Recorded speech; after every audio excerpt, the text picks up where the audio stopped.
Students, welcome back to my YouTube channel. पिछली videos में हमने 13 क्वेश्चन तक किए थे। अब 14th क्वेश्चन देखते हैं। Which of the following statements is incorrect. इनमें से इनकरेक्ट स्टेटमेंट बतानी है। पहले ये क्यूब देखेंगे। ये जो कॉर्नर पॉइंट्स होते हैं ये हमारे वर्टिक्स होते हैं, ठीक है।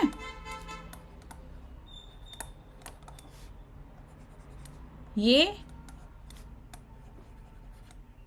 एजेस और ये फेस।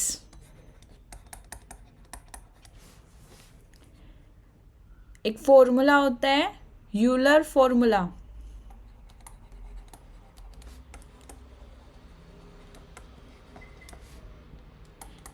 F प्लस में V माइनस में E इज इक्वल्स टू 2। अब इस वाले फॉर्मूले को सेटिस्फाई करेगी इनमें से कोई भी स्टेटमेंट तो वो करेक्ट होएगी, अदरवाइज वो इनकरेक्ट होएगी। फर्स्ट स्टेटमेंट में देखते हैं 8 फेसेस। ये फेस होते हैं, ये वर्टिसेस होते हैं, ये एजेस होते हैं। देखो फर्स्ट में क्या है, 8 फेसेस प्लस में 6 वर्टिसेस माइनस में 12 एजेस दे रखे हैं, ठीक है। 8 प्लस में 6 और उसमें से -12 करेंगे तो 2 आएगा। ये स्टेटमेंट करेक्ट है। सेकंड में देखते हैं 5 प्लस में 6 माइनस में 9 दे रखा है यहाँ पे।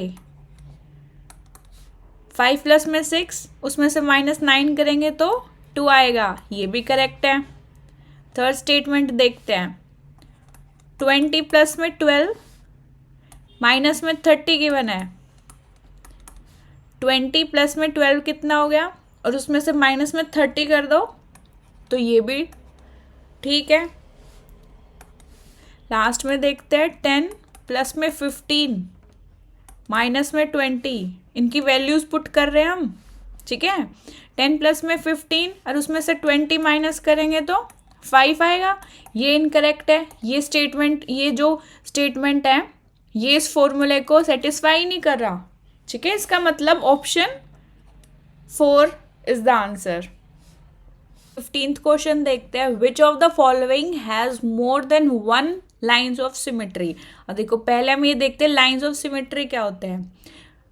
ये वो होता है जैसे अगर हम किसी भी शेप को अगर ऐसे डिवाइड करें तो वो इक्वली डिवाइड होए, ठीक है, तो उसको हम कहते हैं लाइन ऑफ सिमेट्री। पहला देखते हैं रोम्बस।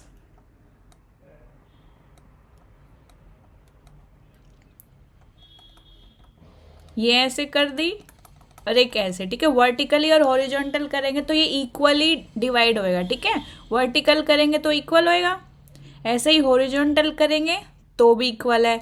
तो मतलब कितनी लाइन ऑफ सिमेट्री है इसमें?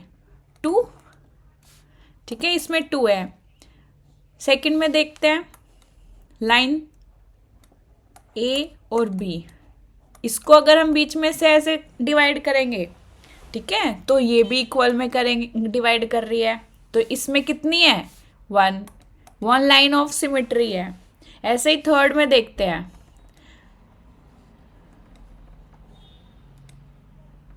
वर्टिकली देखे तो ये इक्वल नहीं है, ठीक है। ऐसे ही हॉरिजॉन्टली अगर हम डिवाइड करेंगे तब भी ये नहीं है, तो इसका मतलब इसकी लाइन ऑफ सिमेट्री नहीं है। फोर्थ देखते हैं हम। ये 1 है, ये 2, ये 3। फोर्थ देखते हैं, कोई भी एंगल ले लो, ये इक्वली डिवाइड कर रहे हैं एंगल को, तो मतलब इसमें 1 लाइन ऑफ सिमेट्री है। तो हमारा आंसर क्या आएगा? विच of the following has more than 1 line of symmetry. More than 1 line of symmetry किस में है? रोम्बस में है, तो ये option 1 is correct. 16th question देखते हैं। The area of a rhombus with diagonals of length 7.5 centimetre and 12 centimetre. अब देखो इसका एरिया निकालना है। पहले तो हम डायग्राम बना लेंगे। ये हमारा रोम्बस है, ठीक है। इसके डायगनल्स की लेंथ दे रखी है, एक ये है, एक ये डायगनल हो जाएगा, ये 12 सेंटीमीटर, 7.5 सेंटीमीटर। ठीक है, अब इसका एरिया निकालना है। एरिया क्या होता है रोम्बस का?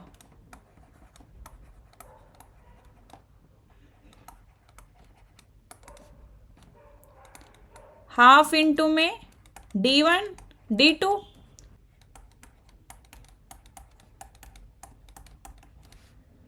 वैल्यूज पुट करने के बाद पॉइंट हटा देंगे। ये 2 6 12 और 6 इंटू में 75 कितना हो जाएगा? 450। अब डिवाइड बाय में 10 है, 0 से 0 कैंसिल आउट, आंसर कितना हो जाएगा? 45 सेंटीमीटर स्क्वायर। अब देखो एरिया पूछ रखा है ना, तो हमेशा स्क्वायर आता है। ठीक है, अगर मीटर में तो मीटर स्क्वायर, अदरवाइज सेंटीमीटर में तो सेंटीमीटर स्क्वायर। तो इसका आंसर क्या हो जाएगा? 45। First option is correct. 17th question देखते हैं। A picture is painted on a cardboard 8 centimetre long and 5 centimeter wide such that there is a margin of 1.5 centimeter along each of its sides. Then the total area of the margin is, अब total area पूछा हुआ है margin का। ठीक है, पहले हम एक कार्डबोर्ड बनाएंगे।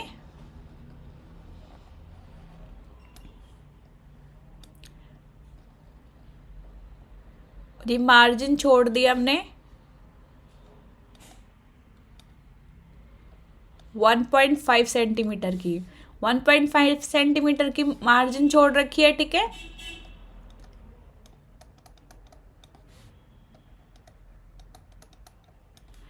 अब ये लॉन्ग कितना लॉन्ग है? 8 सेंटीमीटर, तो ये L हो जाएगा, ये 5 सेंटीमीटर, ये B हो जाएगा, और जो ये मार्जिन है इसको हम x ले लेते हैं। ठीक है, x की वैल्यू 1.5। अब देखो लॉन्ग मेथड भी है इसका, बट अगर हम डायरेक्ट मेथड करेंगे तो कैसे करेंगे? Area of margin is equals to 2x, L plus में b माइनस में 2x। ये डायरेक्ट फॉर्मूला है, अगर आप डायरेक्ट करना चाहते हो तो ये डायरेक्ट फॉर्मूला, इसमें वैल्यू पुट करो 2 इंटू में x हमारी मार्जिन है जो चारों तरफ से छोड़ रखी है, उसकी वैल्यू है 1.5 इंटू में L प्लस में b, L की वैल्यू क्या है? 8 प्लस में b की वैल्यू कितनी है? 5 माइनस में 2, x की वैल्यू 1.5। इसको सॉल्व करेंगे, 2 इंटू में 1.5 कितना हो जाएगा? 3। 8 प्लस में 5 कितना हो जाएगा?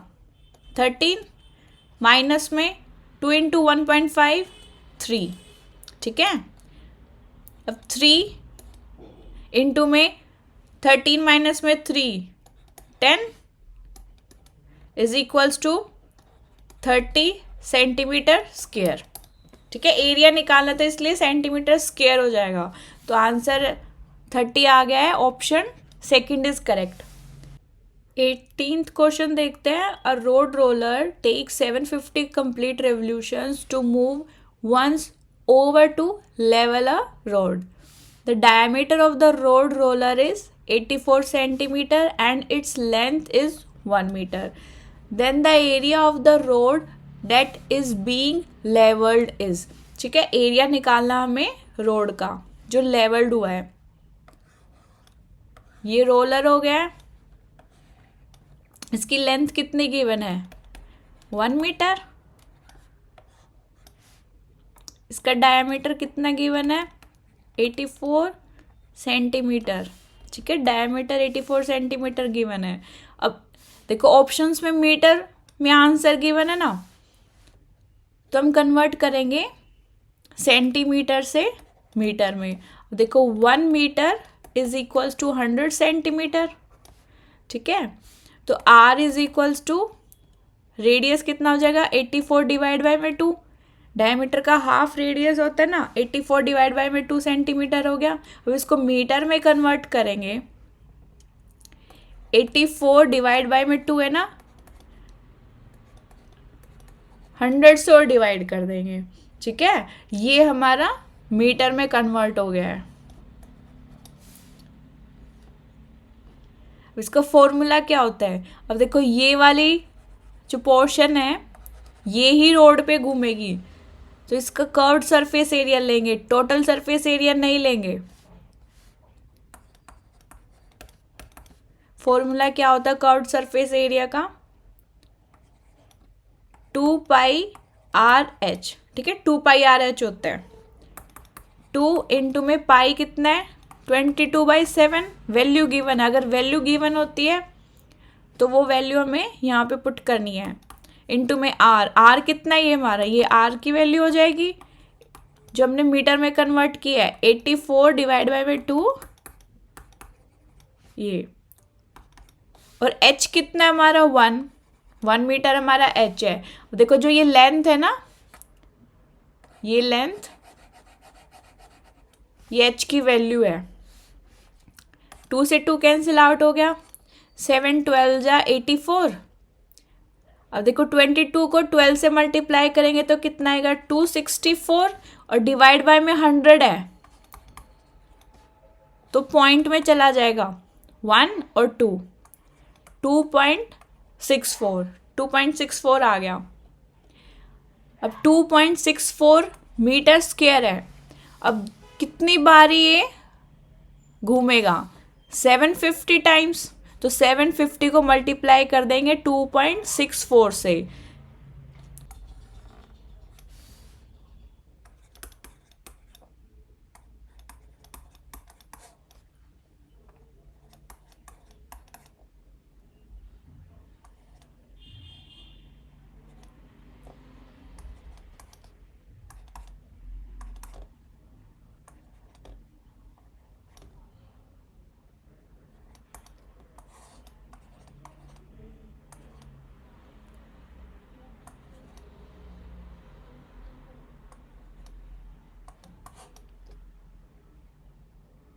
देखो ये 2 के बाद पॉइंट्स है ना, 1 और 2, यहाँ पॉइंट लगा देंगे तो आंसर कितना आ जाएगा, 1980 मीटर स्क्वायर, ठीक है, 1980 metre square. Fourth option correct है। 19th क्वेश्चन देखते हैं, which of the following is a false statement for an ungrouped data. इनमें से कौन सी स्टेटमेंट ऐसी है जो फॉल्स है, ठीक है। पहले तो हम ये देख लेते हैं मॉड, मीन और मीडियन क्या होता है। मोड क्या होता है, मान लो हमारे पास कोई डाटा है ये, ठीक है। जैसे देखो 1 और 4 जो है ये फ्रीक्वेंटली रिपीट हो रहे हैं, ठीक है, एक से ज़्यादा है ये 1 और 4, ठीक है। इसका मतलब ये हमारा मोड हो गया है, 1 और 4 हमारे मोड है। ऐसे ही मीन देखते हैं, मीन का एग्जांपल लेते हैं, जैसे ये है 3 2 10 5, ठीक है, और 1 ले लेते हैं साथ में, ठीक है।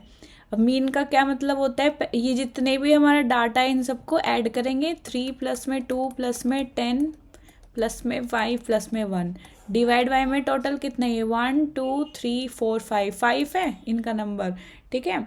तो इसको सॉल्व करेंगे तो कितना आएगा हमारा, 21/5, ठीक है। इसको डिवाइड करेंगे तो 4.2 आ जाएगा, तो 4.2 हमारा मीन हो गया है। मीडियन देखते हैं,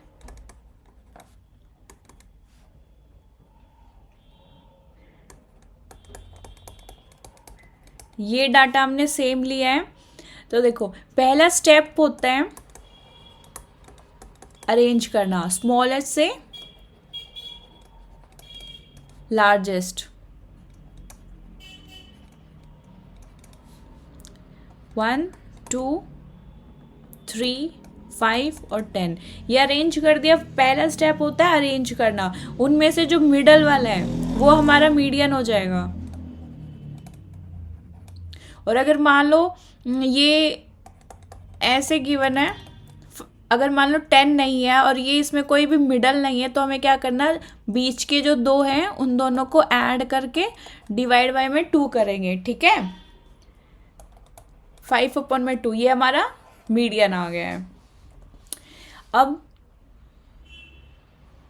इन स्टेटमेंट्स में देखो, फर्स्ट स्टेटमेंट क्या है, the mode is always one of the observation in a data, ठीक है। अब इसमें देखो मोड जो है 1 और 4, ये जो मोड है 1 और 4 है, ये इसमें विजिबल है इस डाटा में, तो इसका मतलब ये हमारी स्टेटमेंट ठीक है, ठीक है। ऐसे ही the mean is a always one of the observation in a data, always हमेशा, ऐसा नहीं होता, ये हमारी स्टेटमेंट गलत है। गलत कैसे है, अब देखो ये जो हमने मीन निकाला था, ये जो डाटा है 4.2 जो हमारा मीन आया इस डाटा में विजिबल नहीं है ना, ये इसमें गिवन नहीं है ऑब्जर्वेशन, ठीक है। तो इसका मतलब ये स्टेटमेंट हमारी रॉन्ग हो गई है। और मान लो इसका हम ऐसे करते हैं 3, 2, 10 और 5 ये लेके देखते हैं, ठीक है। 1 को हटा के ये लेते हैं तो इनको ऐड करेंगे, 1, 2, 3, 4 है ये टोटल, ठीक है। 20/4 आ गया 5। अब देखो जो ये 5 है हमारा मीन, वो इसमें विजिबल है, ठीक है, इस डाटा में ऑब्जर्वेशन में है, गिवन है इसमें, तो इसका मतलब ये मे और मे नॉट हो सकता है, बट इसमें ऑलवेज ऑब्जर्वेशन में प्रेजेंट होना है ये लिखा हुआ है, तो इसका मतलब ये स्टेटमेंट गलत हो जाएगी। ऐसे ही थर्ड स्टेटमेंट देखते हैं, the median may be one of the observation, इसमें देखो मे लिखा हुआ है, ऑलवेज तो नहीं लिखा हुआ ना, उसमें क्या था कि हमेशा दिखे ही दिखेगा, लेकिन ये 4.2 नहीं दिख रहा था ना, ऐसे ये स्टेटमेंट गलत हो गई। अब थर्ड स्टेटमेंट क्या है, इसमें मे बी लिखा हुआ है, इसका मतलब ये हो भी सकता है और नहीं भी हो सकता है। अब जैसे ये मीडियन देखो 3 तो इसमें विजिबल है, लेकिन जो ये मीडियन आया है हमारा 5/2 ये इसमें ऑब्जर्वेशन नहीं गिवन है इधर, तो इसका मतलब मे और मे नॉट दोनों हो सकते हैं, ठीक है। फोर्थ स्टेटमेंट देखते हैं, फॉर अ गिवन डाटा, देखो ये वाली तो ट्रू हो गई, ऐसे for a given data there may be more than 1 mode, एक से ज़्यादा मोड हो सकते हैं, ये हमने इस स्टेटमेंट में देख ली, ठीक है। जैसे 1 हो गया, 4 हो गया, तो एक से ज़्यादा मोड दिखाए गए हैं इसमें, तो ये भी स्टेटमेंट ठीक है। तो इसका मतलब इसका आंसर हो जाएगा ऑप्शन सेकंड। 20th क्वेश्चन देखते हैं, नंबर्स 7, 8, 9 ऐसे करके 51 तक नंबर्स हैं, are written on slips 1 number on 1 slip, ठीक है, एक स्लिप पे एक ही नंबर रिटर्न है, and are put in a box, एक बॉक्स में डाल दिया है। A slip is then taken out from this box without looking into it, the probability of getting a slip bearing a multiple of 7 is, ठीक है। अब देखो 7 का मल्टीपल निकल के आए, ये हमें प्रोबेबिलिटी निकालनी है। 7 से 51 नंबर्स लिखे हुए हैं स्लिप पे, इनके टोटल नंबर्स कितने हो जाएंगे, ये 51 माइनस में 7 और प्लस में 1 करेंगे, इन दोनों को माइनस करेंगे प्लस में 1 करेंगे, तो हमारे पास टोटल नंबर्स आ जाएंगे 44 प्लस में 1 is equals to 45 total numbers आ गए हैं, ठीक है। और अब ये देखो कि इसमें 7 के मल्टीपल्स कितने आ रहे हैं, इनके बीच में इन नंबर्स में 7 के मल्टीपल्स कितने आ रहे हैं, अब 7 के मल्टीपल्स लिखते हैं, 7, 14, 21, 28, 35, 42, 49, 51 तक, 51 के बीच में 49 तक ही आते हैं 7 के मल्टीपल, ठीक है। 7, 14, 21, 28, 35, 42, 49 ये ही आते हैं, ठीक है। अब प्रोबेबिलिटी का फॉर्मूला क्या आ जाएगा,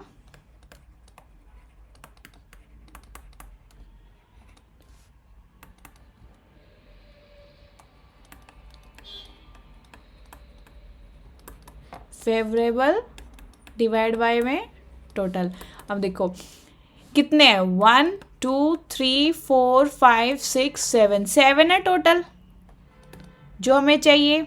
7 के मल्टीपल कितने हैं, ये 7, और टोटल नंबर्स कितने हमारे 45, यहाँ लिख देंगे, ठीक है। 7/45 इधर देखो, ये हमारा आंसर है ऑप्शन 4। 21th क्वेश्चन है, which among the following are the features of formative assessment at upper primary level. देखो फॉर्मेटिव असेसमेंट के बारे में बात की गई है। फर्स्ट ऑप्शन है, जैसे स्टेटमेंट दे रखी है, ए आइडेंटिफाइंग लर्निंग गैप्स। देखो लर्निंग गैप्स के लिए तो होता ही है उनको आइडेंटिफाई करना। Grading and ranking of students. देखो ग्रेडिंग और रैंकिंग कभी नहीं करनी चाहिए स्टूडेंट्स की, ये स्टेटमेंट नेगेटिव स्टेटमेंट है ये, ठीक है। सी देखते हैं, identifying common errors, common errors भी निकालते हैं। Giving feedback to the students and teachers, ये भी करेक्ट है। तो इसका ऑप्शन क्या हो जाएगा जिसमें बी नहीं है, option 4, option 4 is correct. 22 question देखते हैं, ये किसका एग्जाम्पल है, 1 2 3 4 इन स्टेटमेंट्स में से किसका एग्जाम्पल है। देखो जो डेसिमल के बाद जो ये नंबर्स होते हैं, अगर ये इन्फिनिटी तक जाते हैं, ठीक है, तो इसका मतलब ये नॉन टर्मिनेटिंग होती है। और देखो 2 3 4 2 3 4 और 2 3 4 बार बार रिपीट हो रहा है, इसका मतलब क्या है, ये एग्जाम्पल है रेकरिंग डेसिमल नंबर का, ठीक है। तो इनमें से कौन सा ऑप्शन ठीक है, non terminating recurring decimal numbers, ठीक है, फर्स्ट इज द आंसर, ठीक है। 23 क्वेश्चन देखते हैं, which of these generalization is or are true. A any number lesser than 5 is also lesser than 10। देखो ये स्टेटमेंट ट्रू है, ठीक है। जो 5 से छोटा होगा वो ऑब्वियस सी बात है, वो 10 से भी छोटा होगा। Any number lesser than 5 is also lesser than 10, ठीक है। सेकेंड बी देखते हैं, if a number is not a multiple of 3 then it is not a multiple of 6।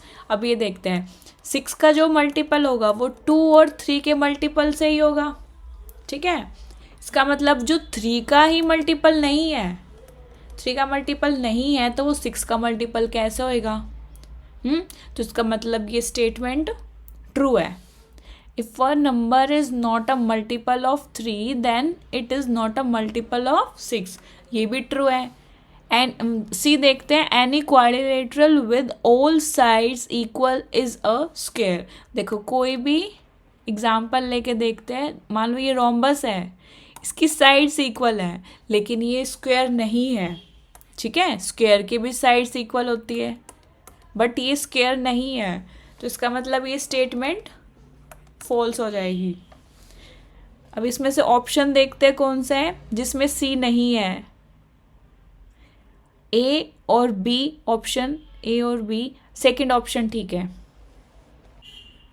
24 question देखते हैं, when asked to arrange the decimal numbers, ये जो numbers है in ascending order, a class 6 student arrange them in the following way, ऐसे उन्होंने arrange कर दिया।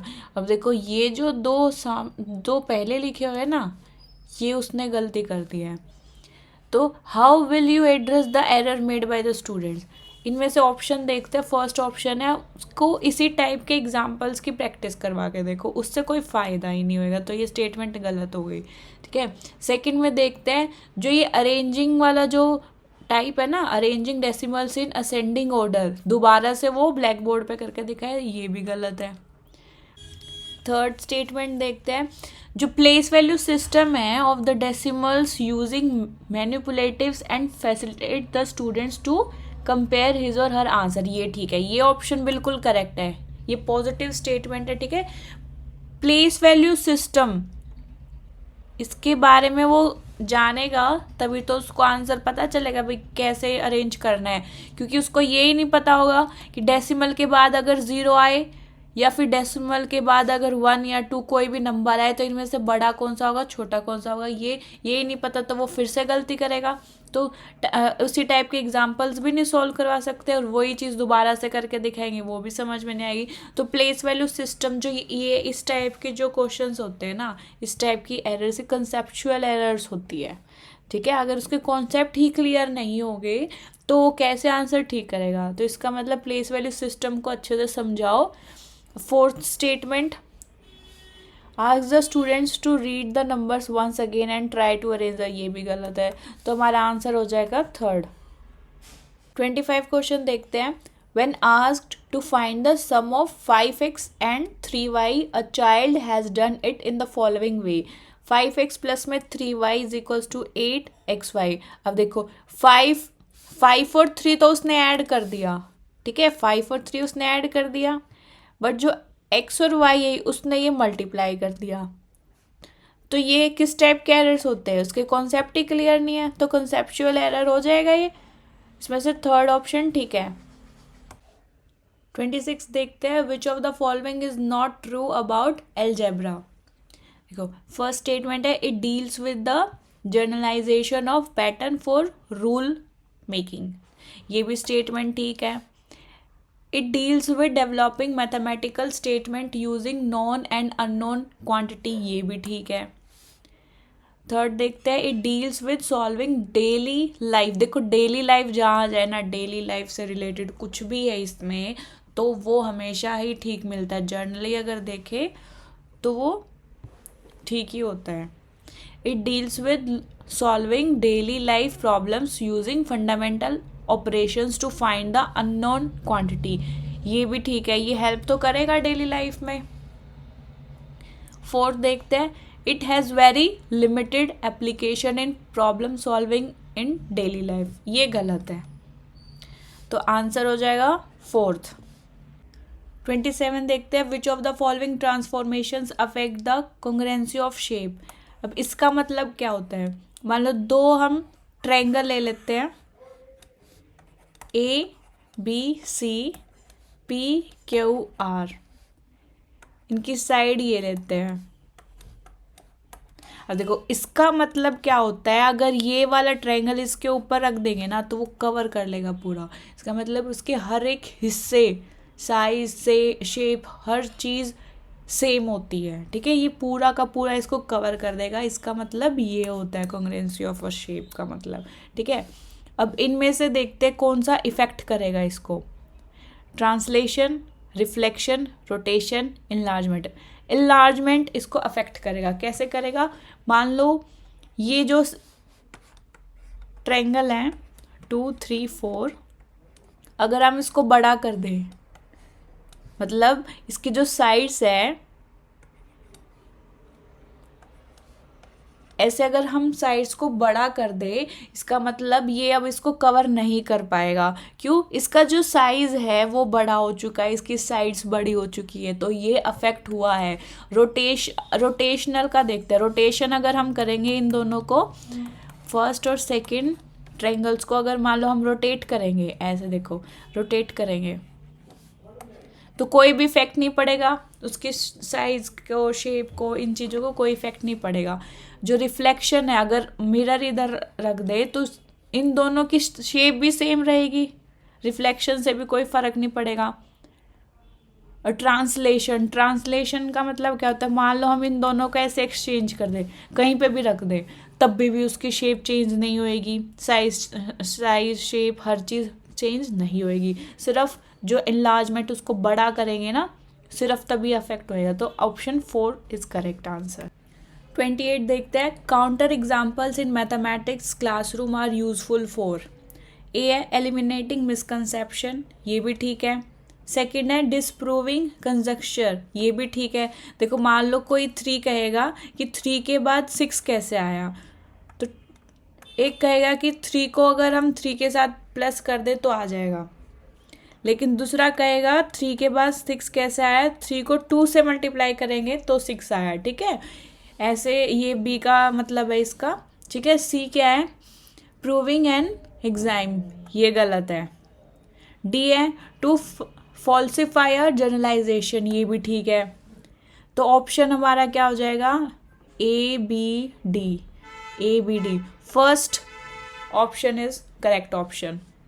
29 देखते हैं, inductive method of teaching mathematics does not a proceed from particular to general, ये ठीक है।